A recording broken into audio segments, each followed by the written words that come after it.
The Vermont Studio Center comprises 30 separate structures. Our entire campus, nearly, is made up of buildings that had a prior use. This is adaptive reuse of small northern Vermont village buildings. And our goal was to get in and say, let's do a model building, so we changed the dynamic around how to plan our following buildings. Milford recognized we have an underlying dissatisfaction in how our buildings have been kept up to this point. And when we asked Milford, let's think about having you help us with one building, he said, no, we're going to look at everything. Right. To look at one building is to just continue operating the way we always have, which is sort of not systemically. He recognized that and wanted to really drill down, or as he said, let's get to the 30,000 foot level to look down on this project. He wanted to guide us in a process of our own discovery of what we wanted.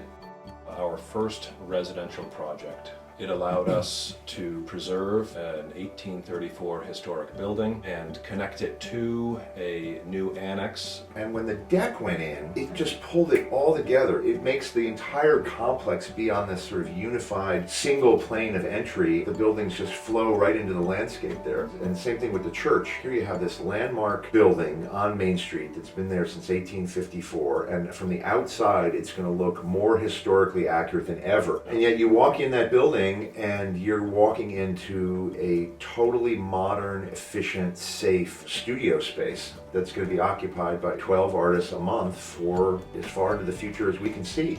With Milford, it always felt kind of aspirational. Regulations and design stuff, it was in the rear view because you weren't building to those things. It was dreaming about possibilities for human habitation or something, and it's an expression of how much we care for the people, the artists who are going to be passing through these buildings for years and years to come.